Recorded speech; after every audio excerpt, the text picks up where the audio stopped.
നമസ്കാരം. ഡോക്ടർ ലൈവിലേക്ക് സ്വാഗതം. ഇന്ന് ഏപ്രിൽ 19 ലോക കരൾ ദിനം അഥവാ വേൾഡ് ലിവർ ഡേ ആയിട്ട് ആചരിക്കുകയാണ്. ഈ ദിനം ആചരിക്കുന്നതിൻ്റെ പ്രാധാന്യം, ലക്ഷ്യങ്ങൾ, നമ്മുടെ കരൾ ആരോഗ്യത്തോടെ സംരക്ഷിക്കേണ്ടതിൻ്റെ ഒരു ആവശ്യകത, കരളിനെ ബാധിക്കുന്ന പ്രശ്നങ്ങൾ, ഇവയ്ക്കുള്ള പരിഹാരങ്ങൾ, ഇതെല്ലാം ഇന്നത്തെ ഡോക്ടർ ലൈവിലൂടെ നിങ്ങളോട് സംസാരിക്കുന്നത് എറണാകുളം മെഡിക്കൽ ട്രസ്റ്റ് ആശുപത്രിയിലെ കൺസൾട്ടന്റ് ഗ്യാസ്ട്രോ എൻട്രോളജിസ്റ്റായ ഡോക്ടർ ബിനോയ് സെബാസ്റ്റ്യൻ. നമസ്കാരം ഡോക്ടർ. നമസ്കാരം ഡോക്ടർ. ഇപ്പം കരളിന് വേണ്ടിയിട്ടൊരു ദിനം ആചരിക്കുക എന്ന് പറയുമ്പോൾ എന്തായിരിക്കും ഇതിൻ്റെ ഒരു പ്രാധാന്യം? എന്താണ് ഇതുകൊണ്ട് ലക്ഷ്യമിടുന്നത് എന്ന് തന്നെയാവും ആദ്യം നമ്മുടെ മനസ്സിൽ വരുന്ന ഒരു ചോദ്യം. അതായത് വളരെ പ്രാധാന്യമുള്ളൊരു ചോദ്യമാണ്. യഥാർത്ഥത്തിൽ കരളിന് അല്ലെങ്കിൽ ലിവറിന് വേണ്ടിയിട്ടൊരു ദിനമുള്ളത് വളരെ നല്ല കാര്യമാണ്. കാരണം ലിവർ എന്തൊക്കെ നമ്മുടെ ശരീരത്തിൽ ചെയ്യുന്നു, കരൾ ചെയ്യുന്ന ജോലികളെക്കുറിച്ച് മറ്റുള്ള ആൾക്കാർക്ക് ഒരു അവയർനെസ്, ഒരു ധാരണ ഉണ്ടാക്കി കൊടുക്കാനായിട്ട് ഈ വേൾഡ് ലിവർ ഡേ കൊണ്ട് സാധിക്കുക. കരൾ നമ്മുടെ ശരീരത്തിൽ ഒത്തിരി കാര്യങ്ങൾ ചെയ്യുന്നുണ്ട്. ഉദാഹരണത്തിന് നമ്മുടെ ശരീരത്തിലുള്ള ആൽബുമിൻ പ്രോട്ടീനുകൾ കരളിലാണ് ഉണ്ടാകുന്നത്, രക്തം കട്ടപിടിക്കാൻ സഹായിക്കുന്ന ഘടകങ്ങൾ കരളിലാണ് വരുന്നത്, കൊളസ്ട്രോൾ കരളിലുണ്ടാകുന്നു, പിത്തം ബിലിറുബിൻ അത് കരൾ വഴിയാണ് പുറത്തോട്ട് പോകുന്നത്, മരുന്നുകൾ, മദ്യം ഇതെല്ലാം കരളിൽ പോയിട്ടാണ് നിർവീര്യമാക്കപ്പെടുന്നത്. അതുകൊണ്ട് ഈ വക കാര്യങ്ങളെല്ലാം നടത്തുന്ന കരൾ ഹെൽത്തി ആയിട്ട് ആരോഗ്യപരമായിട്ട് നിൽക്കുക എന്നുള്ളത് വളരെ പ്രാധാന്യമുണ്ട്, വളരെ ഇമ്പോർട്ടൻ്റ് ആണ്. അപ്പോൾ ഇത് നമ്മുടെ ഉത്തരവാദിത്തമാണ് ഈ കരളിനെ സൂക്ഷിക്കുക എന്നുള്ളത്. ഇത് എല്ലാവർക്കും മനസ്സിലാക്കി കൊടുക്കാനായിട്ടാണ് വേൾഡ് ലിവർ ഡേ ആചരിക്കുന്നത്. ഡോക്ടർ, ഇപ്പോൾ നമ്മൾ സാഹിത്യത്തിലൊക്കെ നോക്കിക്കഴിഞ്ഞാൽ എഴുത്തിലും ഇതിലൊക്കെ എൻ്റെ കരളെ എന്ന് പറയുമ്പോൾ വളരെ പ്രാധാന്യം കൊടുക്കും. അതെ, വളരെ പ്രിയപ്പെട്ട അവയവമാണ് കരൾ. അതെ, എന്നാൽ ജീവിതത്തിൽ അത്രത്തോളം പ്രായോഗിക തലത്തിൽ അതിന് പ്രാധാന്യം നമ്മൾ ഒരു പരിധിവരെ അതിനെ അവഗണിക്കുകയാണ്. കാരണം കരൾ ചെയ്യുന്ന ജോലി ഒരു താങ്ക്ലെസ് ജോബാണ്. നമ്മൾ അറിയുന്നില്ല എന്തുമാത്രം കരൾ ചെയ്യുന്നുണ്ടെന്നുള്ളത്. എല്ലാവരും ഹൃദയത്തെക്കുറിച്ച് പറയും, തലച്ചോറിനെക്കുറിച്ച് പറയും, ശ്വാസകോശങ്ങളെക്കുറിച്ച് പറയും. ഉദാഹരണത്തിന് ഹൃദയം ഒരു മിനിറ്റ് മിടിച്ചില്ലെങ്കിൽ ആൾ മരിച്ചു പോകും, അല്ലെങ്കിൽ ബ്രെയിൻ പ്രവർത്തിച്ചില്ലെങ്കിൽ ആളുടെ ഓർമ്മ പോകും. അതേസമയം കരളിനെ സംബന്ധിച്ചോളം കരളിൻ്റെ ഏതാണ്ട് 75% നശിച്ചാലും ആൾക്ക് യാതൊരു ബുദ്ധിമുട്ടില്ലാതെ മുന്നോട്ട് പോകാൻ പറ്റും. ഒരു 20-25-30% കരൾ ഉണ്ടെങ്കിൽ കാര്യങ്ങളെല്ലാം നടന്നു പോകും. അതുകൊണ്ട് പലപ്പോഴും കരൾ ചെയ്യുന്ന വളരെ പ്രാധാന്യമുള്ള കാര്യങ്ങൾ നമ്മൾ അറിയുന്നില്ല. അപ്പോൾ അതുകൊണ്ട് തന്നെ ആയിരിക്കാമല്ലേ ഡോക്ടർ ഈ കരളിനെ നമ്മൾ അങ്ങോട്ട് അവഗണിച്ച് കളയും? ഒരു പക്ഷേ അതുകൊണ്ടായിരിക്കും അവഗണിക്കേണ്ടത്. പക്ഷെ ഒരിക്കലും അവഗണിക്കാൻ പറ്റാത്ത വളരെയധികം പ്രാധാന്യമുള്ള നമ്മുടെ ശരീരത്തിലെ രണ്ടാമത്തെ ഏറ്റവും വലിയ അവയവമാണ് കരൾ. അത്രയ്ക്ക് പ്രാധാന്യമുണ്ട് കരളിന്. എന്തെല്ലാം തരത്തിലുള്ള അസുഖങ്ങളാണ് കരളിന് വരാൻ സാധ്യതയുള്ളത്? കരളിന് വരുന്ന അസുഖങ്ങൾ പലതരത്തിലുണ്ട്. ഇപ്പോൾ കരളിന് വരുന്ന നീർക്കെട്ടിനെ നമ്മൾ ഹെപ്പറ്റൈറ്റിസ് എന്ന് പറയും. കരൾ വീക്കം, കരൾ നീർക്കെട്ട്. അത് തന്നെ പല കാരണങ്ങൾ കൊണ്ട് വരാം. ഉദാഹരണത്തിന് ചില വൈറസുകൾ നമ്മളെല്ലാം കേട്ടിട്ടുണ്ടായിരിക്കും. Hepatitis A virus, B virus, C virus. ഇതെല്ലാം ഉണ്ടാക്കുന്നത് അതിൻ്റെ ലോകലക്ഷണം എന്ന് പറയുന്നത് മഞ്ഞപ്പിത്തമാണ്. രണ്ടാമത്തെ കരളിന് പ്രധാനമായിട്ടും വരുന്നത് ഇപ്പോൾ എല്ലാവർക്കും അറിയുന്ന അല്ലെങ്കിൽ എല്ലാവരും വളരെയധികം കൺസേൺ കാണിക്കുന്ന ഒരു ഗൗരവം കാണിക്കുന്ന അസുഖമാണ് ഫാറ്റി ലിവർ. കരളിൻ്റെ അകത്ത് കൊഴുപ്പടി. അപ്പം പലപ്പോഴും നമ്മളൊരു സ്കാൻ ചെയ്യുമ്പോഴേക്കും അതിനകത്ത് റിപ്പോർട്ട് വരും ഗ്രേഡ് 1 ഫാറ്റി ലിവർ. അത് കേട്ട ഉടനെ ആൾക്കാർക്ക് ഭയങ്കര പേടിയാകും, ഉടനെ അതിനെ ഡോക്ടറെ അടുത്ത് വരും. പക്ഷേ പലപ്പോഴും എന്താ പറയേണ്ടത്, ക്രമമായിട്ടുള്ള ജീവിതത്തിലൂടെയും ആഹാര ക്രമീകരണത്തിലൂടെയും വ്യായാമത്തിലൂടെയും ഈ ഫാറ്റി ലിവറിനെ നമുക്ക് കൺട്രോൾ ചെയ്യാൻ പറ്റും. പിന്നെ കുറച്ചുകൂടെ മാരകമായിട്ടുള്ളൊരു അവസ്ഥയാണ് ലിവർ സിറോസിസ്, അതായത് ലിവറിന് വരുന്ന പെർമനൻ്റ് ആയിട്ടുള്ള ഡാമേജ്. ഇപ്പോൾ ഇതുവരെ നമ്മൾ പറഞ്ഞത് ഹെപ്പറ്റൈറ്റിസ് അല്ലെങ്കിൽ ഫാറ്റി ലിവറൊക്കെ എന്താ പറയേണ്ടത്, റിവേഴ്സിബിളാണ്, അല്ലെങ്കിൽ അതിനൊരു തിരിച്ചുപോക്കുണ്ട്. ആ ഒരു പെർമനൻ്റ് ആയിട്ടുള്ള അല്ലെങ്കിൽ സ്ഥായിയായിട്ടുള്ള ഒരു നശീകരണം നടക്കുന്നില്ല. അതേസമയം സിറോസിസ് എന്ന് പറയുമ്പോഴേക്കും സ്ഥിരമായിട്ട് കരൾ നശിച്ചു പോകുന്ന അവസ്ഥയാണ്. പിന്നെ കരളിനകത്ത് ക്യാൻസർ വരാം, കരളിലോട്ടുള്ള രക്തോട്ടം കുറഞ്ഞു പോവാം, അങ്ങനെ പല അസുഖങ്ങളും കരളിലുണ്ടാകാറുണ്ട്. ഓക്കെ. ഇപ്പോൾ ഈ അസുഖങ്ങളൊക്കെ ഉണ്ടാകുന്നു, നമ്മൾ പുതുതലമുറയിൽ പലപ്പോഴും കേൾക്കാം 40 വയസ്സ് 45 വയസ്സിലൊക്കെ ലിവർ സിറോസിസ് വന്നിട്ട് വളരെ ഗൗരവമേറിയ അവസ്ഥയിലേക്ക് പോകുന്നവരുണ്ട്. ചില സമയങ്ങളിൽ മരണം വരെ സംഭവിക്കുന്നുണ്ട്. എന്നിരുന്നാലും മദ്യപാനികൾ ഒരിക്കലും മദ്യവും കരളും തമ്മിലുള്ള ഒരു ബന്ധത്തെക്കുറിച്ച് അവെയറായിട്ടാണോ, അവഗണിച്ച് കളയുന്നതാണോ, അത് അവെയർ അല്ലാത്തതാണോ, എന്തായാലും ശ്രദ്ധിക്കുന്നില്ല എന്നുള്ളതൊരു സത്യമാണല്ലോ. അല്ല, തീർച്ചയായിട്ടും അവെയർ ആയിരിക്കും. കാരണം നമ്മളിപ്പം എല്ലായിടത്തും മദ്യപാനം ആരോഗ്യത്തിന് ഹാനികരം, മദ്യം കഴിച്ചു കഴിഞ്ഞാൽ ലിവറിന് ദോഷമുണ്ടാകും, ഇതെല്ലാം അറിഞ്ഞുകൊണ്ട് തന്നെയാണ് ഒരു 99% ആൾക്കാരെ മദ്യപിക്കുന്നത്. കാരണം മദ്യപിക്കുന്ന പലരും ഇടയ്ക്കിടയ്ക്കെല്ലാം ക്ലിനിക്ക് വരും, അവർ LFT നോക്കും, അൾട്രാസൗണ്ട് നോക്കും. അപ്പോൾ എല്ലാം നോർമലാണെങ്കിൽ അവർക്ക് വീണ്ടും സന്തോഷമാകും, വീണ്ടും പോയി മദ്യപിക്കും. ഐ ആം ഷുവർ ഇവർ അറിഞ്ഞുകൊണ്ട് തന്നെയാണ് മദ്യപിക്കുന്നത്. പക്ഷേ ആ മദ്യം എന്നുള്ള ആ ഒരു ആസക്തി, ആ അഡിക്ഷനിൽ നിന്ന് പുറകോട്ട് പോകാനായിട്ട് പറ്റുന്നില്ല പല സമയത്തും. അതുകൊണ്ടാണ് പലപ്പോഴും ആ മദ്യം തുടർന്നുകൊണ്ട് പോകുന്നത്. പല ആൾക്കാർക്കും എന്താ പറയണ്ടേ, ഇപ്പം ഒരു കണക്ക് പറയുകയാണെങ്കിൽ 100 പേര് മദ്യപിച്ചാൽ 15% ആൾക്കാർക്ക് മാത്രമേ ഒരു ഗൗരവമായിട്ടുള്ള കരൾ രോഗം ഉണ്ടാവുകയുള്ളൂ. ബാക്കി 85% ആൾക്കാർക്കും വലിയ പ്രശ്നം വരുന്നില്ല. അതുകൊണ്ട് അവർ മദ്യപാനം തുടർന്നു പോകും. പക്ഷേ ദൗർഭാഗ്യവശാൽ കരളിനൊരു അസുഖം ഉണ്ടായി, ഇനി നിങ്ങൾ മദ്യപിക്കരുത് എന്ന് ഡോക്ടർ പറഞ്ഞതിന് ശേഷവും വീണ്ടും മദ്യം തുടർന്നുകൊണ്ട് പോകുന്നത് ഏതാണ്ട് ആത്മഹത്യ ചെയ്യുന്ന പോലെയാണ്. ഈ ഏത് ഡോക്ടറെ ചെന്നാലും ഏത് ഡോക്ടറെ കണ്ടാലും ഡോക്ടർമാർ പറയും നിങ്ങൾക്ക് പ്രോബ്ലം വന്നിട്ടുണ്ട്, കരളിന് ഡാമേജ് വന്നിട്ടുണ്ട്, ഇനി മദ്യപിക്കരുത്, തൊടിയേ ചെയ്യരുതെന്ന് പറയും. പക്ഷേ ഒരു 50% ആൾക്കാർ പിന്നെ മദ്യപിക്കില്ല. അത് മാത്രമല്ല, അവർക്ക് അവരുടെ കരളിന് ഇമ്പ്രൂവ്മെൻ്റ് ഉണ്ടാവും, പല കാര്യങ്ങളും നന്നായിട്ട് പോകും, ആരോഗ്യം മെച്ചപ്പെടും, ജീവിത ക്വാളിറ്റി ഓഫ് ലൈഫ് മെച്ചപ്പെടും. ഓക്കെ ഡോക്ടർ, നമ്മുടെ ഒരു കോളർ വെയിറ്റ് ചെയ്യുന്നുണ്ട്. ഹലോ നമസ്കാരം, സംസാരിച്ചോളൂ ഡോക്ടർ. നമസ്കാരം, എന്റെ പേര് അരുൺ എന്നാണ്. പറഞ്ഞോളൂ. ഡോക്ടറെ, എനിക്ക് 1 വർഷം മുമ്പ് ഹെപ്പറ്റൈറ്റിസ് എ വന്നതാണ്, ഏകദേശം 1.5 വർഷം മുമ്പാണ്. അതെ. അതിനുശേഷം അത് ഞാൻ ടാബ്ലറ്റ് ഒക്കെ കഴിച്ചു, എനിക്കത് കൺട്രോൾ വന്നു. ബിലോ 1 വന്നായിരുന്നു അതിന്റെ ലെവല്. അതായത് നേരത്തെ എനിക്ക് ഇത് വന്ന സമയത്ത് 7.4 ആയിരുന്നു. ബിൽറുബിൻ അല്ലേ? അതെ, ബിൽറുബിൻ. ആ സമയത്ത് എന്റെ ഫാറ്റി ലിവറും വളരെ ഉയർന്നു നിന്നിരുന്നു. STP ഏകദേശം 3000-ന് മേളിലായിരുന്നു. വരാറുണ്ട്. ഇപ്പം അതിന് 1.5 വർഷത്തിന് ശേഷം എനിക്ക് ഇതിനകത്ത് വേരിയേഷൻസ് ഒന്നുമില്ലായിരുന്നു. ബട്ട് ഇപ്പം എനിക്ക് ഈ ഫാറ്റ് ലിവർ അങ്ങോട്ട് 150-200 ലെവലിൽ നിൽക്കുകയാണ്. അതെ അതെ അതെ, 150-ൽ നിൽക്കുകയാണ് സാർ. എന്നിട്ട് എന്റെ മുഖത്ത് കുരുക്കൾ, ഞാൻ ഇതിനെപ്പറ്റി അറിഞ്ഞില്ല, എന്റെ ബോഡിയിൽ ഇതുണ്ടെന്ന് ഞാൻ അറിഞ്ഞില്ല. എന്റെ മുഖത്ത് കുരുക്കളൊക്കെ വളരെ ക്രമാതീതമായി കൂടി കഴിഞ്ഞപ്പോഴാണ് ഞാൻ ഡോക്ടറിനെ കണ്ടപ്പോഴാണ് ഡോക്ടറാണ് പറഞ്ഞത്, നിങ്ങൾ STP ഒന്ന് പരിശോധിച്ച് നോക്കൂ, നിങ്ങളുടെ STP അളവ് കൂടിയിട്ടുണ്ടാവും, അതാണ് ഇങ്ങനെ നിൽക്കുന്നത്. ഞാൻ 5 മാസമായിട്ട് ഫുഡ് ഭയങ്കരമായിട്ട് കൺട്രോൾ ചെയ്യുകയാണ്. പക്ഷെ ഇപ്പോഴും അതിന്റെ അളവ് താഴോട്ട് വരുന്നില്ല, ആ ലെവലിൽ തന്നെ നിൽക്കുകയാണ് ഡോക്ടർ. 1-2 കാര്യം ചോദിച്ചോട്ടെ, താങ്കൾക്ക് ഇപ്പോൾ എത്ര വയസ്സുണ്ട്?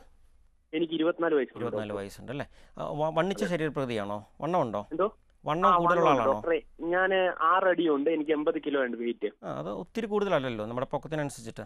വേറെ എന്തെങ്കിലും മരുന്നുകൾ എന്തെങ്കിലും കഴിക്കുന്നുണ്ടോ? ഞാൻ ഇപ്പം വന്നിട്ട് ഡോക്ടറെ, ഞാൻ ആയുർവേദത്തിലേക്ക് മാറി. നേരത്തെ അലോപ്പതി ആയിരുന്നു കഴിച്ചോണ്ടിരുന്നത്. അത് നമ്മുടെ SGPT കുറയ്ക്കാനുള്ള മരുന്നല്ലേ? അതെ അതെ. അല്ലാതെ വേറെ എന്തെങ്കിലും, ഇപ്പം ഉദാഹരണത്തിന് മുഖക്കുരുവിന് വേണ്ടിയിട്ടോ അല്ലെങ്കിൽ എന്തെങ്കിലും കാര്യത്തിന് വേണ്ടി മരുന്ന് കഴിക്കുന്നുണ്ടോ? ഞാൻ സത്യം പറഞ്ഞ ഇത് അറിഞ്ഞില്ല, മുഖക്കുരു ആണെന്ന് കരുതിയിട്ട് ഒരു 6 മാസത്തോളം മുഖക്കുരുവിനും അതുപോലെ എന്റെ മുടി നല്ലതായിട്ട് പൊഴിയുന്നുണ്ടായിരുന്നു. അപ്പം ഞാൻ അതിനൊക്കെ ടാബ്ലറ്റ് കഴിക്കുന്നുണ്ടായിരുന്നു. ഈ ഹെപ്പറ്റൈറ്റിസ് ഈ മഞ്ഞപ്പിത്തം വന്നതിന് ശേഷമാണ് ഇത് കഴിച്ചത്. അതിന് മുമ്പും കഴിച്ചിട്ടുണ്ട്, അതിന് ശേഷം കഴിച്ചിട്ടുണ്ട്. പക്ഷേ ഇപ്പൊ ഞാൻ അതെല്ലാം സ്റ്റോപ്പ് ചെയ്തേക്കാം. അതെ അതെ, പറയാം. അതായത് ഇപ്പം നമുക്ക് SGPT കൂടി നിൽക്കുന്നത് പല കാരണങ്ങളുണ്ട്. തീർച്ചയായിട്ടും ഇത് ഹെപ്പറ്റൈറ്റിസ് എ ആയിട്ട് ബന്ധപ്പെട്ടുള്ളതല്ല. മറ്റുള്ള വൈറസുകളോ അല്ലെങ്കിൽ നമ്മുടെ ശരീരത്തിൽ ചിലപ്പോൾ ചെമ്മിൻ്റെ അളവ് കൂടിയാൽ, ഇരുമ്പിൻ്റെ അളവ് കൂടിയാൽ എല്ലാം ഇത് ഉണ്ടാവും. പിന്നെ താങ്കൾ പറഞ്ഞല്ലോ മുടി പൊഴിയുന്നുണ്ടെന്നുള്ളത്. ഈ ചെറിയ പ്രായത്തിൽ മുടി പൊഴിയുന്നുണ്ടെങ്കിൽ ഓട്ടോ ഇമ്മ്യൂൺ തരത്തിൽപ്പെട്ട അസുഖങ്ങൾ എന്തെങ്കിലും ഉണ്ടോ എന്നൊക്കെ പരിശോധിക്കേണ്ടതാണ്. അപ്പം എൻ്റെ ഒരു അഭിപ്രായം അല്ലെങ്കിൽ നിർദ്ദേശം എന്ന് വെച്ചാൽ ഒരു കരൾ രോഗ വിദഗ്ധനെ കണ്ടിട്ട് വിശദമായിട്ടൊന്ന് പരിശോധിച്ച് നോക്കുക. എല്ലാം നോക്കി എല്ലാം നെഗറ്റീവ് ആണെങ്കിൽ മാത്രം നമ്മൾ ഫാറ്റി ലിവർ എന്ന് കരുതിയാൽ മതി കേട്ടോ. അടുത്ത ഒരു കോളിലേക്ക് പോകാം ഡോക്ടർ.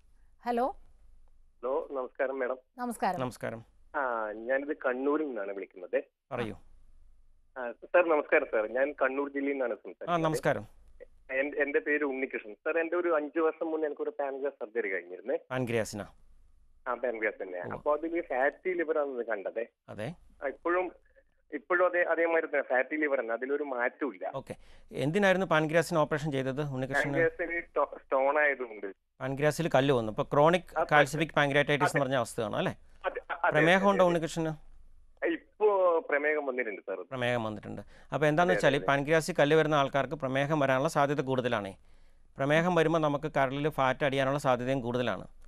അപ്പോൾ അത് പ്രമേഹം കൺട്രോൾ ചെയ്യുക, ഡയറ്റ് നോക്കുക, എക്സസൈസ് ചെയ്ത് കഴിഞ്ഞാൽ പ്രതിവിധി ഉണ്ടാകും കേട്ടോ ഉണ്ണികൃഷ്ണൻ.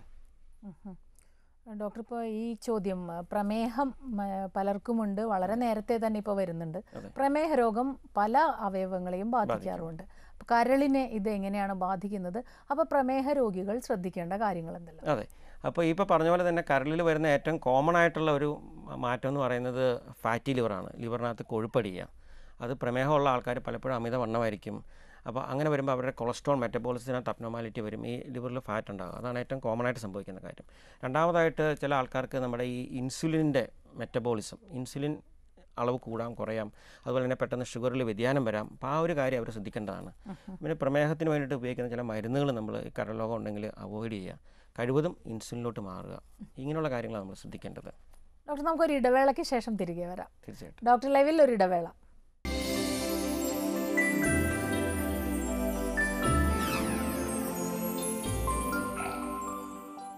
ഡോക്ടർ ലൈവ് തുടരുന്നു. കരൾ രോഗങ്ങളെക്കുറിച്ചാണ് നമ്മൾ സംസാരിച്ചുകൊണ്ടിരിക്കുന്നത്. ഡോക്ടർ, നമ്മുടെ മറ്റൊരു കോളർ വെയിറ്റ് ചെയ്യുന്നുണ്ട്. ഹലോ. ഹലോ, ഞാൻ അടൂരിൽ നിന്ന് സജിനിയാണ് മാഡം സംസാരിക്കുന്നത്. നമസ്കാരം. ചോദിച്ചോളൂ. Good afternoon sir. Good afternoon sir, ഞാൻ എന്റെ ഹസ്ബൻഡിന് വേണ്ടിയിട്ട് വിളിക്കുകയാണേ. പറയൂ. സാർ എന്റെ ഹസ്ബൻഡ് 2013 ബിൽറൂബിന്റെ അളവ് 1.9 ആയിരുന്നു. SGOT SGPT 45, SGPT 150 ഒക്കെ ഉണ്ടായിരുന്നു. അപ്പം അന്ന് കുറച്ച് ദിവസം മരുന്നൊക്കെ കഴിച്ചു. പിന്നെ പുള്ളി അങ്ങനെ റെഗുലറായിട്ട് മെഡിസിൻ ഒന്നും എടുക്കുന്ന ആളല്ലായിരുന്നു. അങ്ങനെ അത് നിർത്തി. ഗൾഫിലാണ് ജോലി ചെയ്യുന്നത്. ഇപ്പൊ വന്നപ്പോഴത്തേക്കിനും വോമിറ്റിംഗ് ടെൻഡൻസി ഒക്കെ വന്നു. അങ്ങനെ ഞങ്ങള് വീണ്ടും അത് നോക്കിയപ്പോഴത്തേക്കിനും bilirubin total 1.3, SGOT 45, SGPT 65, alkaline phosphate 138 അങ്ങനെയൊക്കെ കാണിച്ചു. അപ്പൊ ഞങ്ങളൊരു ഫിസിഷ്യനെ കണ്ടപ്പോഴത്തേക്കിനും ആദ്യം ഒരു ഡോക്ടറെ കണ്ടപ്പോ ടാബ് ഡെലിവറി 6 മന്ത് കഴിച്ചിട്ട് ചോദിക്കാമോ ഇപ്പൊ എന്താണ് സംശയം? ഹലോ, കേൾക്കുന്നുണ്ട്. അതായത് അദ്ദേഹത്തിന്റെ ലിവറിന്റെ പ്രവർത്തനത്തിനകത്ത് ചെറിയ വ്യത്യാസം വന്നിട്ടുണ്ട് അല്ലേ? അദ്ദേഹത്തിന് എത്ര വയസ്സുണ്ട് സജിനി? 34 അല്ലേ? പുള്ളി മദ്യപിക്കുന്ന ആളാണോ? മദ്യപിക്കാറില്ല. അപ്പോൾ ഇത് അത്ര വലിയ വാല്യൂസ് അല്ല. ആക്ച്വലി SGOT SGPT എന്നൊക്കെ പറയുന്നത് 2 തവണയിൽ വരെയും താഴെയാണ്. അതായത് 100-ൽ താഴെയാണ് നിൽക്കുന്നത് അല്ലേ? മാത്രമല്ല ബിലിറുബിൻ വളരെ ചെറുതായിട്ട് മാത്രമേ കൂടിയിട്ടുള്ളൂ. അപ്പോൾ അദ്ദേഹം ശ്രദ്ധിക്കുന്നത് ഇതുകൊണ്ടാണെന്ന് തോന്നുന്നില്ല സജിനി. ഇത് ഈ ഒരു അവസ്ഥയിൽ ആൾക്ക് വരെ രോഗലക്ഷണങ്ങളോ ബുദ്ധിമുട്ടോ ഒന്നും വരേണ്ട ആവശ്യമില്ല. വയറിൻ്റെ സ്കാൻ ചെയ്തിട്ടുണ്ടോ? അതിനെന്താ പറഞ്ഞത് ഡോക്ടർ? കുഴപ്പമില്ല എന്ന് പറഞ്ഞു. അപ്പോൾ പേടിക്കേണ്ട ആവശ്യമില്ല. കരളിനെ സംബന്ധിച്ചിടത്തോളം കരളിൻ്റെ പ്രവർത്തനത്തിനകത്ത് വലിയ വ്യത്യാസങ്ങളൊന്നും വന്നിട്ടില്ല. വളരെ ചെറിയ തോതിലുള്ള ലിവർ ഫംഗ്ഷൻ ടെസ്റ്റിലുള്ള അബ്നോർമാലിറ്റി മാത്രമേ വന്നിട്ടുള്ളൂ. ധൈര്യമായിട്ടിരിക്കുക കേട്ടോ. ഛർദ്ദിക്കാനായിട്ട് വേറെ എന്തെങ്കിലും കാരണം ഉണ്ടോ എന്ന് ഡോക്ടറോട് ചോദിച്ച് മനസ്സിലാക്കുക കേട്ടോ സജിനി. ചെറുപ്പമാണ്, എന്നാലും മദ്യപിക്കരുത്. മദ്യപിക്കാതിരിക്കുക എന്നുള്ള നല്ല കാര്യം തന്നെയാണ്. ഡോക്ടർ, ഇപ്പം മദ്യപാനത്തിനെ കുറിച്ച് പറയുമ്പോൾ മദ്യപിക്കാത്തവർക്ക് ഇപ്പം നമ്മൾ ലിവർ സിറോസിസ് ഉദാഹരണത്തിന്, ലിവർ സിറോസിസ് മദ്യപാനികൾക്ക് മാത്രം വരുന്നതാണ് എന്നൊരു ധാരണ നമുക്ക് മുൻപും ഉണ്ടായിരുന്നു. ഇപ്പോഴും ലിവർ സിറോസിസ് ആണ് എന്ന് പറയുമ്പോഴേക്കും അങ്ങനെ ഒരു ധാരണയുണ്ട്. യഥാർത്ഥത്തിൽ ഇത് ശരിയായ ഒരു ധാരണയാണ്? തെറ്റായ ധാരണയാണ്. കാരണം എന്ന് വെച്ചാൽ ഇപ്പം നമ്മൾ എല്ലാവരും മദ്യത്തെക്കുറിച്ച് പറയുമെങ്കിൽ മദ്യം മാത്രമല്ല കരളിന് സ്ഥായിയായിട്ടുള്ള ഡാമേജ് ഉണ്ടാക്കുന്നത്, അല്ലെങ്കിൽ സിറോസിസ് ഉണ്ടാക്കുന്നത്. ഉദാഹരണത്തിന് ചില വൈറസുകളെ കുറിച്ച് ഞാൻ ആദ്യം പറഞ്ഞു. Hepatitis B virus, C virus, ഇത് രണ്ടും നമുക്ക് നമ്മുടെ ശരീരത്തിൽ പ്രവേശിച്ചു കഴിഞ്ഞാൽ വളരെ സാവധാനത്തിൽ വർഷങ്ങൾ കൊണ്ട് കരളിന് ഡാമേജ് ഉണ്ടാക്കിയിട്ട് ലിവർ സിറോസിസ് ഉണ്ടാക്കാം. പിന്നെ ഈ കരളിൽ അയൺ കൂടിക്കഴിഞ്ഞാൽ, നമ്മുടെ ശരീരത്തിൽ അയൺ കൂടി അത് കരളിൽ ഡിപ്പോസിറ്റ് ചെയ്തിട്ട് ഹീമോക്രോമറ്റോസിസ് എന്നൊരു അവസ്ഥയുണ്ട്. അതുപോലെ തന്നെ വിൽസൺസ് ഡിസീസ്, ചെറിയ പ്രായത്തിൽ ശരീരത്തിൽ ചെമ്പിൻ്റെ അളവ് കൂടിക്കഴിഞ്ഞാൽ, ഇത് നമ്മുടെ ശരീരത്തിന് ആ ചെമ്പ് ഹാൻഡിൽ ചെയ്യാൻ പറ്റാതെ വരുന്നതുകൊണ്ട്, ചെമ്പിനെ ശരിയായ രീതിയിൽ പുറത്ത് കളയാൻ പറ്റാതെ വരുന്നതുകൊണ്ട് അത് കരളിൽ അടിഞ്ഞിട്ട് കരളിന് ഡാമേജ് ഉണ്ടാക്കാം. മദ്യം അല്ലാതെ പല കാരണങ്ങൾ കൊണ്ട് വരാൻ പറ്റും. ഡോക്ടർ, ഒരു കോളർ വെയിറ്റ് ചെയ്യുന്നുണ്ട്. Hello. Hello, good afternoon madam. Good afternoon, ചോദിച്ചോളൂ ഡോക്ടറോട്. Sir good afternoon sir. എൻ്റെ രമേഷാണ്, പാലക്കാട് പറയുന്നത്. അതെ സാറേ, എനിക്ക് ഒരു 6 വർഷം മുമ്പ് ഓൾറെഡി ഒരു അപ്പൻഡിക്സിന്റെ സർജറി കഴിഞ്ഞതാ. ഇപ്പൊ നമ്മൾ സമയത്തിന് ഭക്ഷണം കഴിക്കാൻ ചില സമയങ്ങളിൽ പറ്റുന്നില്ല. പക്ഷെ രാവിലെ എണീക്കുന്നത് ഈ മഞ്ഞ ഇതിൽ ഒമിറ്റ് ചെയ്യുന്നുണ്ട്, വെള്ളം മാത്രമായിട്ട്. അതെ അതെ. അതാണോ രതീഷിന്റെ ബുദ്ധിമുട്ട്? അത് ബുദ്ധിമുട്ട്. പിന്നെ ഈ ഗ്യാസിന്റെ ഭയങ്കര അസ്വസ്ഥത ഉണ്ടാക്കുന്നുണ്ട്. ഈ ഭക്ഷണം ചിലപ്പോൾ നമ്മൾ ടൈം തെറ്റിട്ട് കഴിച്ചു കഴിഞ്ഞാലും ഭയങ്കര ഈ ഏമ്പക്കം വരുന്നതും ബുദ്ധിമുട്ടുകളൊക്കെ ഉണ്ടാക്കുന്നുണ്ട്. ഇത് രതീഷിന്റെ കരളിന്റെ കുഴപ്പം കൊണ്ട് വരുന്നതല്ല. കാരണം നമ്മൾ ശ്രദ്ധിക്കുമ്പോൾ മഞ്ഞ നിറത്തി വരുന്നു വെച്ചാൽ നമ്മുടെ ശരീരത്തിലുള്ള, നമ്മുടെ കുടലിൽ സാധാരണഗതിയിലുള്ള നോർമലായിട്ടുള്ള പിത്തം പുറത്തോട്ട് വരുന്നതെന്ന് മാത്രമേ ഉള്ളൂ. അത് കരൾ രോഗമല്ല. മാത്രമല്ല രാവിലെ എണീറ്റ് ഈ ഏമ്പക്കവും ഛർദിയും പുളിച്ചുതേട്ടലൊക്കെ ഉണ്ടെങ്കിൽ ഈ നെഞ്ചരിച്ചിൽ എന്നൊക്കെ നമ്മൾ പറയില്ല, അസിഡിറ്റി, ഗ്യാസ് ട്രബിൾ എന്നൊക്കെ പറയുന്ന ഒരവസ്ഥയാണ് കേട്ടോ. അതിൻ്റേതായിട്ടുള്ള മരുന്നുകൾ കഴിച്ചാൽ മതി. ഇത് കരളിൻ്റെ കുഴപ്പം കൊണ്ടല്ല വരുന്നത്. മറ്റൊരു കോളർ കൂടിയുണ്ട് ഡോക്ടർ. ഹലോ. ഹലോ, നമസ്കാരം. Good afternoon madam. Good afternoon, ചോദിച്ചോളൂ. Good afternoon. ഈ മദ്യപാനം കൊണ്ട് കരളിന് സൂക്കേട് രോഗം വരുമോ? അതെ, അതിനെക്കുറിച്ചാണല്ലോ നമ്മൾ പറഞ്ഞുകൊണ്ടിരുന്നത്. തീർച്ചയായിട്ടും ഞങ്ങൾ അതിനെക്കുറിച്ച് സംസാരിക്കാൻ പോവുകയായിരുന്നു. മദ്യപാനം കരളിൻ്റെ ഏറ്റവും സാധാരണമായിട്ട് നമ്മുടെ നാട്ടിലെ ഏറ്റവും common cause of liver disease, preventable liver disease, അല്ലെങ്കിൽ ഒഴിവാക്കാവുന്ന കരൾ രോഗത്തിൻ്റെ ഏറ്റവും പ്രധാനപ്പെട്ട കാരണമാണ് മദ്യപാനം. നമ്മൾ കാശ് കൊടുത്ത് കരളിന് അസുഖം വാങ്ങിക്കുകയാണ്. മദ്യപിക്കുന്ന ആളാണോ വിളിക്കുന്നത്? കട്ടായെന്ന് തോന്നുന്നു അല്ലേ ഡോക്ടർ? ഈ ഒരു സംശയം പലരും പറയുന്നതാണ്. കാരണം മദ്യം കരളിന് ദോഷകരമാണെന്ന് അറിഞ്ഞുകൊണ്ട് തന്നെ വീണ്ടും വീണ്ടും മദ്യപിക്കുന്നവർ, ചെറിയ അസുഖം വരുമ്പോൾ തന്നെ കുറച്ച് കുഴപ്പമില്ല എന്ന് കരുതി മദ്യപിച്ച് പോകുന്നവർ. ഇപ്പോൾ ഡോക്ടർ നേരത്തെ പറഞ്ഞ പോലെ വളരെ ഗൗരവമേറിയ കരളിൻ്റെ ഒരു അസുഖാവസ്ഥയിൽ മദ്യപിക്കുന്നത് ആത്മഹത്യാപരമാണെന്ന് അറിഞ്ഞിട്ടും എന്തുകൊണ്ടാണ് ഇവർക്ക് ഇത് മനസ്സിലാകാത്തത് എന്നുള്ളതാണ്. അല്ല, ഞാൻ പറഞ്ഞല്ലോ, അത് ഒരു പരിധിവരെയും അവർക്ക് ആ ഒരു നീരാളിപ്പിടുത്തത്തിൽ നിന്നും മാറാൻ പറ്റാത്തതുകൊണ്ടാണ്. അപ്പം ഒരാൾ മദ്യപിക്കുന്നതിന് പല കാരണങ്ങളുണ്ട്. ചിലപ്പോൾ അയാൾക്ക് എന്തെങ്കിലും ഫാമിലിയൽ പ്രോബ്ലങ്ങൾ കാണാം, സോഷ്യൽ കാരണങ്ങൾ കാണാം, അവർക്ക് ഡിപ്രഷൻ ഉണ്ടാവാം. അപ്പോൾ അടിസ്ഥാനപരമായിട്ട് എന്തുകൊണ്ടാണ് ഒരാൾ മദ്യം നിർത്താത്തത്, പിന്നെ അതുകൊണ്ട് കിട്ടുന്ന രസം, ആ ഒരു കൂട്ടുകൂടി കഴിക്കുമ്പോൾ ഉണ്ടാകുന്ന സന്തോഷം, സുഖം, ഇതെല്ലാം എക്സ്ക്യൂസസ് ആണ്. ചിലർ പറയും എൻ്റെ ജോലിയുടെ ഭാഗമാണ്, രാത്രി നൈറ്റ് ഡ്യൂട്ടി ആയിരുന്നു, അല്ലെങ്കിൽ കട്ടിപ്പണി ചെയ്യുന്ന ആളാണ്, അപ്പം ഞാൻ ഇച്ചിരി കഴിക്കുന്നു. അതൊക്കെ അവർ നമ്മളെ മദ്യം തുടർന്നുകൊണ്ട് പോകാനായിട്ടുള്ള ഒരു എന്താ പറയണ്ടേ, ഒരു അവരുടേതായിട്ടുള്ള ന്യായീകരണങ്ങളാണ്, പലപ്പോഴും തെറ്റായിട്ടുള്ള ന്യായീകരണങ്ങളാണ്. പിന്നെ ഒരു ജനറ്റിക് ബാക്ക്ഗ്രൗണ്ട് ഉണ്ട്. ചിലരുടെ ജീൻസിൽ അവർ മദ്യപാനികളാണെന്നുള്ളത് ഉണ്ടാവും, എന്ന് വെച്ചാൽ മദ്യത്തിനോടുള്ള ആസക്തി ഉണ്ടാവും. അങ്ങനെയുള്ളപ്പോൾ പലപ്പോഴും അതിൽ നിന്ന് മാറാൻ ബുദ്ധിമുട്ടാണ്. അപ്പോൾ ഒരാളെ നമ്മളിങ്ങനെ കുറ്റപ്പെടുത്തി, നീ മദ്യപിച്ചു, നിനക്ക് അസുഖമാണ്, ഇനി നിന്നെ കൊള്ളിയല്ല, അങ്ങനെ ഒരിക്കലും മാറ്റി നിർത്തരുത്. അതെ അതെ, അതൊരു അദ്ദേഹത്തിന് വരുന്നൊരു കുറവായിട്ട് കാണുക, ഒരു അസുഖമായിട്ട് കാണുക. അതിൽ നിന്ന് അദ്ദേഹത്തിനെ വിമുക്തമാക്കാനായിട്ട് എങ്ങനെ പറ്റും, അത് പലരും സപ്പോർട്ട് ചെയ്യണം. അതായത് കുടുംബത്തിൽ നിന്ന്, ജോലി സ്ഥലത്തു നിന്ന്, കൂട്ടുകാർ, എല്ലാവരും കൂടി ആ ഒരു വ്യക്തിയെ മദ്യത്തിൽ നിന്ന് മാറ്റുക എന്നുള്ളതാണ്. ഡോക്ടർ, നമുക്ക് മറ്റൊരു ഇടവേളയ്ക്ക് ശേഷം തിരികെ വരാം. ഡോക്ടർ ലൈവിൽ ഒരു ഇടവേള.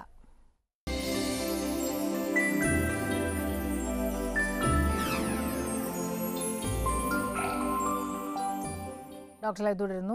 ഡോക്ടർ, നമ്മൾ വളരെ പേടിയോട് കൂടി നോക്കുന്ന ഒന്നാണ് ഈ ഹെപ്പറ്റൈറ്റിസ് ബി. എന്തുകൊണ്ടാണ് ഇതിനെ ഇത്രയ്ക്ക് ഭയക്കുന്നത് നമ്മൾ? അതെ, അത് എന്തുകൊണ്ടാണെന്ന് ചോദിച്ചു കഴിഞ്ഞാൽ, നമ്മളിപ്പോൾ പറഞ്ഞ പോലെ ഹെപ്പറ്റൈറ്റിസ് ബി ഒരു മാരക രോഗം, അതായത് സിറോസിസ് ഉണ്ടാക്കാനുള്ള ഒരു പ്രധാനപ്പെട്ട കാരണമാണ്. പക്ഷേ ഭാഗ്യവശാൽ നമുക്കിപ്പോൾ ഹെപ്പറ്റൈറ്റിസ് ബിക്ക് ചികിത്സയുണ്ട്. മാത്രമല്ല, ഹെപ്പറ്റൈറ്റിസ് ബി വരാതിരിക്കാനുള്ളൊരു പ്രതിരോധ കുത്തിവയ്പ്പുമുണ്ട്. പണ്ട് ഒരു 25 വർഷം മുമ്പ് 30 വർഷം മുമ്പ് നമുക്ക് ചികിത്സ ഉണ്ടായിരുന്നില്ല. ഹെപ്പറ്റൈറ്റിസ് ബി പോലെ തന്നെ ഒരു വൈറസ് ഉണ്ട്, ഹെപ്പറ്റൈറ്റിസ് സി. ഈ രണ്ട് വൈറസും നമുക്ക് ഏതാണ്ട് വരുന്നതൊക്കെ ഒരേ രീതിയിൽ തന്നെയാണ്. രക്തം വഴി, അല്ലെങ്കിൽ ബോഡി ഫ്ലൂയിഡ്സ് വഴി, സെക്ഷൽ ട്രാൻസ്മിഷൻ വഴി, ഈ ഡ്രഗ് അഡിക്റ്റ് ആയിട്ടുള്ള ആൾക്കാർക്ക് അങ്ങനെയൊക്കെ അത് കിട്ടുന്നത്. അത് വൺസ് നമ്മുടെ ശരീരത്തിൽ എത്തിക്കഴിഞ്ഞാൽ കാലക്രമേണ കുറേ വർഷങ്ങൾ കൊണ്ട് അത് എല്ലാവർക്കും വരാറില്ല, ഒരു 20-30% ആൾക്കാർക്ക് ലിവർ ഫൈബ്രോസിസ്, ലിവർ സിറോസിസ്, അല്ലെങ്കിൽ ഈവൻ ക്യാൻസർ വരെ ഉണ്ടാക്കാം. ഇപ്പോൾ ഹെപ്പറ്റൈറ്റിസ് ബിയുടെ കാര്യം പറഞ്ഞു കഴിഞ്ഞാൽ, അത് പലർക്കും ഒരു മഞ്ഞപ്പിത്ത രോഗം ഉണ്ടാക്കും. മഞ്ഞപ്പിത്ത രോഗം വന്നു കഴിഞ്ഞാൽ മിക്കവാറും എല്ലാം നമ്മുടെ ശരീരത്തിൽ നിന്ന് ഹെപ്പറ്റൈറ്റിസ് ബി നിർമ്മാർജ്ജനം ചെയ്ത് പോവുകയും ചെയ്യും. പക്ഷേ ശരീരത്തിൽ നിൽക്കുകയാണെങ്കിൽ അത് ഇല്ലാതാക്കാനായിട്ട്, അല്ലെങ്കിൽ അതിൻ്റെ പ്രവർത്തനം കുറയ്ക്കാനായിട്ട്, അല്ലെങ്കിൽ അത് മുഖാന്തരം വരുന്ന കരൾ ഡാമേജ് കുറയ്ക്കാനായിട്ടുള്ള മരുന്നുകളുണ്ട് ഇപ്പോൾ. മാത്രമല്ല, അതിൽ കൂടുതൽ പ്രാധാന്യം എന്താണെന്ന് വെച്ച് കഴിഞ്ഞാൽ, നമുക്ക് വരാതിരിക്കാനുള്ള വാക്സിനേഷനുണ്ട്. ഇപ്പോൾ എല്ലാ കുട്ടികൾക്കും ജനന സമയത്ത് വാക്സിൻ കൊടുക്കുന്നുണ്ട്. അതുകൂടാതെ നമുക്കൊരു 3 ഡോസ് എടുക്കേണ്ട ആവശ്യമേ ഉള്ളൂ. അധികം ചിലവ് വരുന്നില്ല. ഒരു കുത്തിവയ്പ്പിന് 300 രൂപ 350 രൂപ മാത്രമേ ഉള്ളൂ. എല്ലാ ആശുപത്രികളും അത് എടുക്കാൻ പറ്റും. ഒരു 98-99% ആ രോഗത്തിനെ തടയുകയും ചെയ്യും. ഡോക്ടർ, ഇപ്പം കരളിൻ്റെ ഒരു നിശ്ചിത ശതമാനം വരെ പോയാലും അതിൻ്റെ ബാക്കിയുള്ളതുകൊണ്ട് പ്രവർത്തനം നടക്കുമെന്ന് പറഞ്ഞു. എന്നാൽ പലർക്കും കരൾ ട്രാൻസ്പ്ലാന്റേഷൻ മാറ്റിവെക്കേണ്ട ഒരവസ്ഥ വരുന്നുണ്ട്. അത് എപ്പോഴാണ് വരുന്നത്? അതായത് ഈ ഒരു അവസ്ഥ കഴിഞ്ഞിട്ട്, ഇപ്പം ഞാൻ പറഞ്ഞല്ലോ, ഒരു 70% കരൾ ഡാമേജ് വന്നു കഴിഞ്ഞാലും ഒരു തകരാറും കാണുകയില്ല. നമ്മൾ ലിവർ ഫംഗ്ഷൻ ടെസ്റ്റ് ചെയ്ത് നോക്കിക്കഴിഞ്ഞാൽ നോർമലായിരിക്കും. കരൾ രോഗത്തിൻ്റെ ലക്ഷണങ്ങൾ, അതായത് മഞ്ഞപ്പിത്തം, ഇപ്പോൾ സിറോസിസ് വന്നു കഴിഞ്ഞാൽ കാലേ നീര് വരും, വയറ്റിൽ വെള്ളം കിട്ടും, ചില ആൾക്കാർ രക്തം ശ്രദ്ധിക്കും, ചിലർക്ക് ഓർമ്മക്കുറവുണ്ടാവും. ഇങ്ങനെയുള്ള ലക്ഷണങ്ങൾ വരുന്നത് ഒരു 75% വരുമ്പോഴാണ്. ആ ഒരു അവസ്ഥ എത്തിക്കഴിഞ്ഞാൽ പിന്നെ പ്രോഗ്രസീവായിട്ട് കാലക്രമേണ മാസങ്ങൾ കൊണ്ടായിരിക്കും കരളിൻ്റെ പ്രവർത്തനം മോശമായി പോകുന്നത്. ഒരവസ്ഥ വരും, ആ കരൾ വെച്ചുകൊണ്ട് ഇനി മുന്നോട്ട് പോകാൻ പറ്റാത്തൊരു സിറ്റുവേഷൻ, ആ ഒരു സ്റ്റേജ്. ആ സ്റ്റേജിലാണ് നമ്മൾ ലിവർ മാറ്റി വെക്കേണ്ടത്. പക്ഷേ ആ ഒരു സ്റ്റേജ് വരെ ഒരിക്കലും നീട്ടിക്കൊണ്ട് പോകരുത്. കാരണം നമുക്കൊരാൾക്ക് സിറോസിസ് ഉണ്ടെന്ന് മനസ്സിലാക്കി കഴിഞ്ഞാൽ നമുക്കത് പ്രെഡിക്റ്റ് ചെയ്യാൻ പറ്റും, അതിൻ്റെ നാച്ചുറൽ ഹിസ്റ്ററി ഇനി മുന്നോട്ട് എങ്ങനെ പോകും. കാരണം ഉദാഹരണത്തിന് ഒരാൾക്ക് സിറോസിസ് വന്നു, അയാൾ രക്തം ശ്രദ്ധിച്ചു, ആ ഒരു അവസ്ഥയിൽ നിന്ന് ശരാശരി ഒരു 5 വർഷമേ പുള്ളിക്കാരന് ആയുസ് ഉണ്ടാവുകയുള്ളൂ. അപ്പോൾ ആ ദിവസം തൊട്ട് നമ്മൾ പ്ലാൻ ചെയ്യണം. അദ്ദേഹത്തിന് ഒരു പക്ഷേ ട്രാൻസ്പ്ലാന്റേഷൻ വേണ്ടി വന്നേക്കാം. പിന്നെ പെട്ടെന്ന് നടക്കുന്നൊരു കാര്യമല്ല. ട്രാൻസ്പ്ലാന്റ് ചെയ്യണമെന്നുണ്ടെങ്കിൽ നമുക്ക് ലിവർ കിട്ടണം, അദ്ദേഹത്തിൻ്റെ ഫിറ്റ്നസ് ശരിയാവണം, അതിനുള്ള സെൻറ്റർ വേണം, അതിനുള്ള എല്ലാ എന്താ പറയേണ്ട തയ്യാറെടുപ്പ് നടത്തി ചെയ്യേണ്ട ഒരു കാര്യമാണ്. പക്ഷേ ഇപ്പം നമ്മുടെ നാട്ടിൽ നടക്കുന്നുണ്ട്, അതിൻ്റെ റിസൾട്ടുകൾ വളരെ നല്ലതാണ്.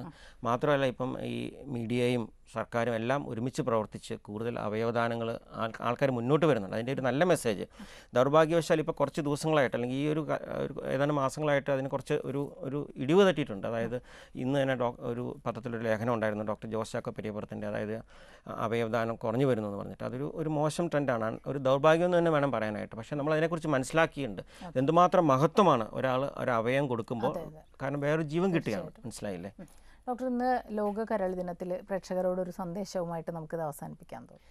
അതായത് എനിക്ക് പറയാനുള്ളത് ഇത്ര മാത്രമേ ഉള്ളൂ. കരളെന്ന് പറയുന്നത്, അതായത് നമ്മൾ ലിവർ എന്ന് വിളിക്കുന്ന, എൻ്റെ കരളേന്ന് വിളിക്കുന്ന ആ ഒരു അവയവം വളരെ പ്രാധാന്യമുള്ളതാണ്.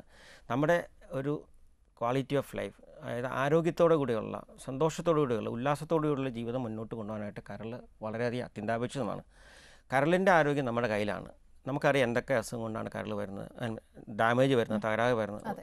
അതെല്ലാം നമുക്ക് തടയാവുന്നതാണ്. അപ്പോൾ അതിനെ മനസ്സിലാക്കിക്കൊണ്ട് അത് ഉൾക്കൊണ്ടുകൊണ്ട് ജീവിതം മുന്നോട്ട് കൊണ്ടുപോകുക. വളരെയധികം നന്ദി ഡോക്ടർ. ഇന്നത്തെ ഡോക്ടർ ലൈവ് ഇവിടെ അവസാനിക്കുന്നു. നമസ്കാരം. നമസ്കാരം.